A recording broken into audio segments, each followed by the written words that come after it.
Are you looking to have an axolotl? Well, this is a tank setup for beginners, so you'll want to watch the whole video. Everybody says taking care of axolotls is hard. It's not that hard. Let me show you how I do it. And you can see I have 1, 2, 3, 4. I have five. I have 5 axolotl tanks, and I'm looking to set up more. So I'll show you what you need to do to have one axolotl. You might be able to fit 2 in there, but that's crammed, so I'd just say 1. But we'll roll right into it, huh? So this here is Midnight's tank. She's a female melanoid axolotl, and it's in a 20-gallon long tank. All right, you don't want to get a 20-gallon tall tank. Axolotls like space on the ground, so make sure you have a 20-gallon long tank.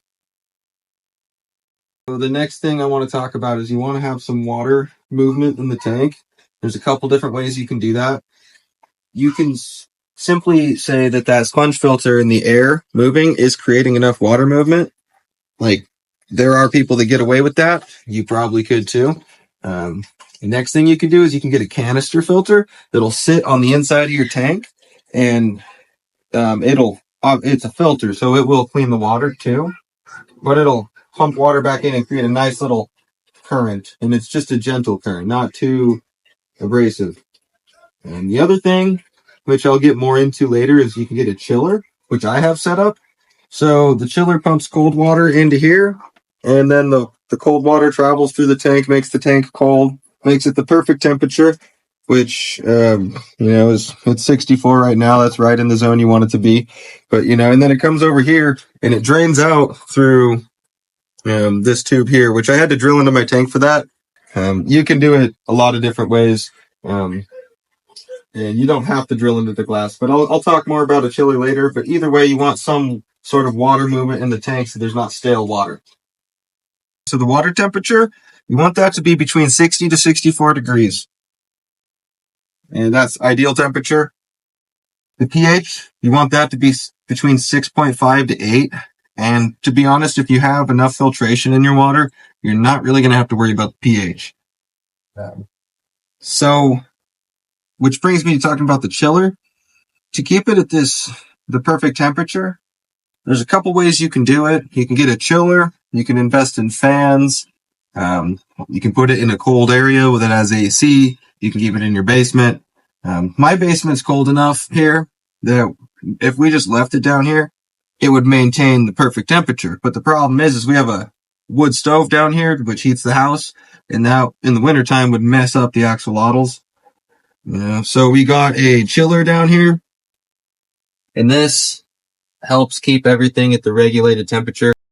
I chose to go the chiller route.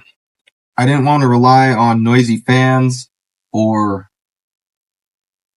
the chance that the room's going to stay cold. I wanted to play it safe because these are expensive animals. So I got the chiller. I recommend you get a chiller. A lot of people will tell you can get away with it without having a chiller, and you can. You definitely can.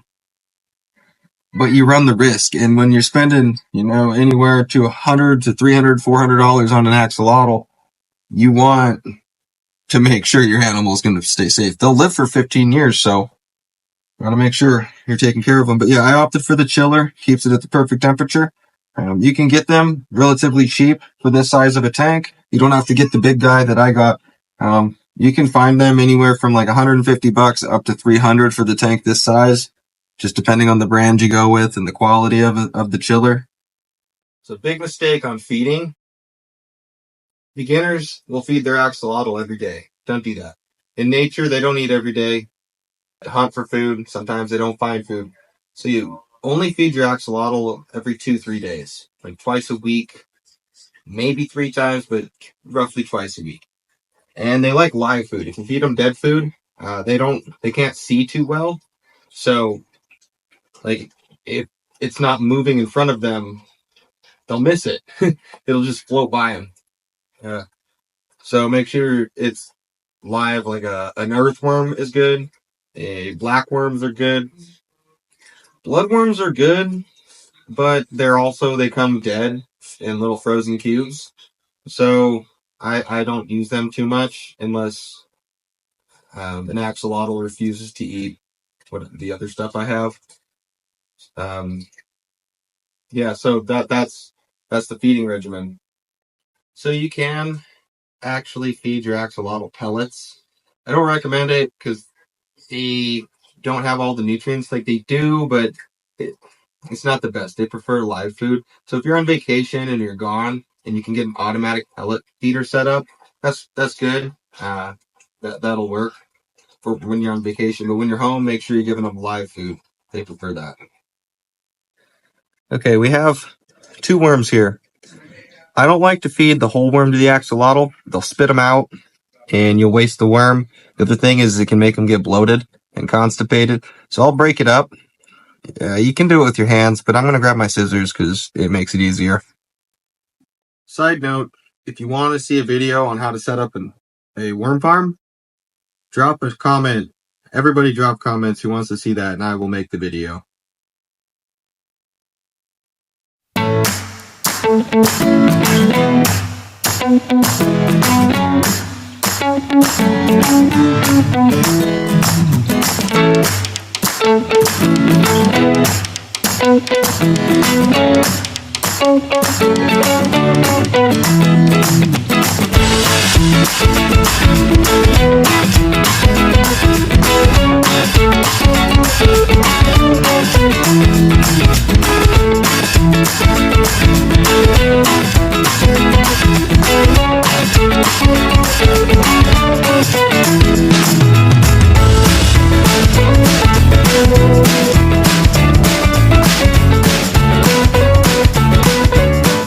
In your tank, you don't want sharp rocks or rocks small enough that they could eat, because that could get inside their stomach and cause problems, digestive problems.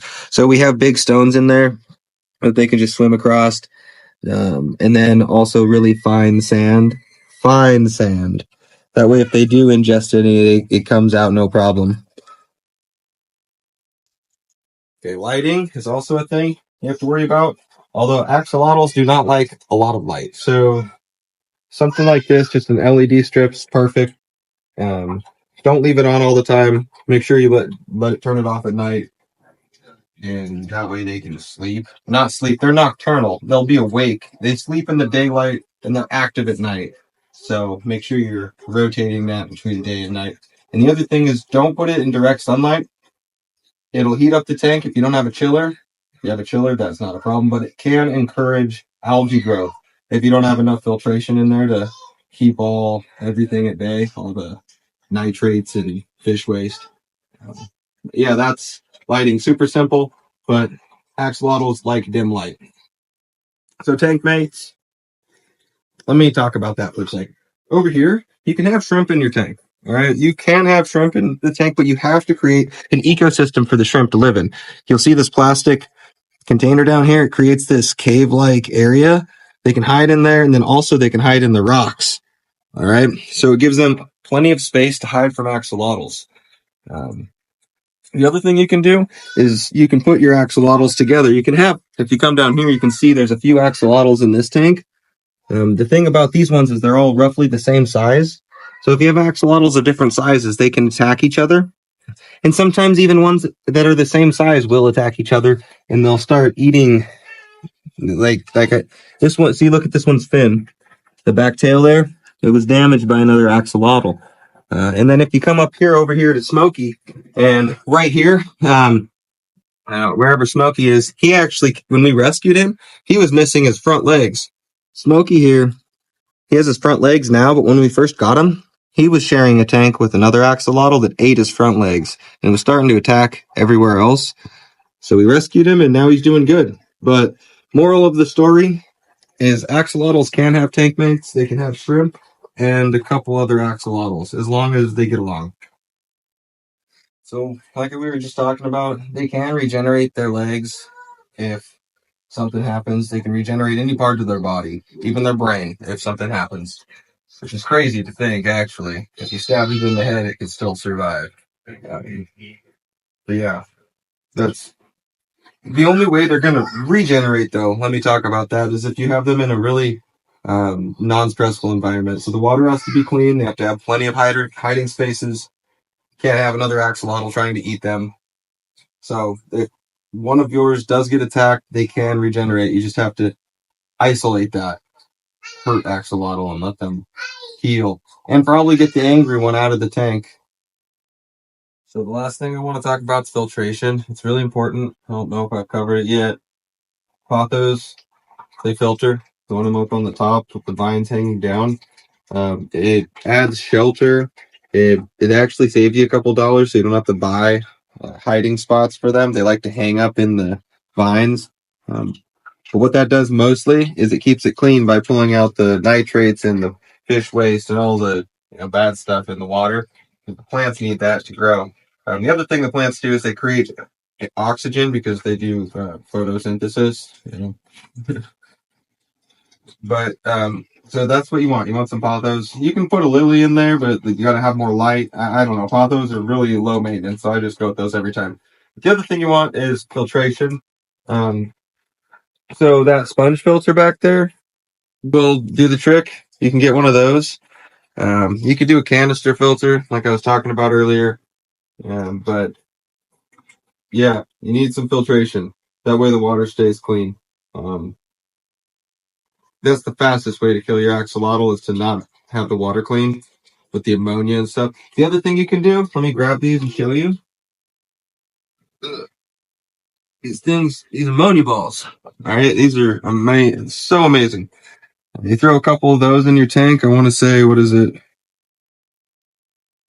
10 or what? 2 balls per 10 gallons. So in this tank, you put 4 balls in there, maybe even 5. They can't overdose on it, and it'll suck all the ammonia out. I've actually had it where fish were getting sick. Well, not fish, but axolotls were getting sick and their gills were getting all goofy looking.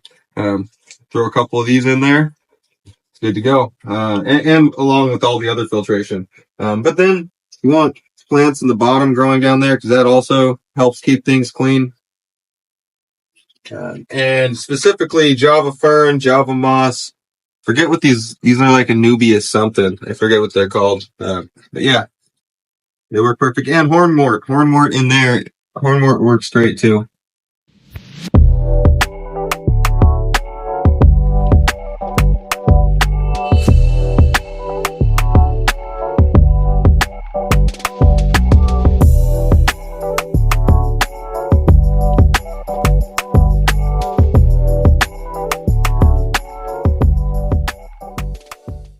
Okay, so that's the easiest way to set up an axolotl tank. Go ahead and comment if you think I left something out. Subscribe, like this video, and follow along for the next one.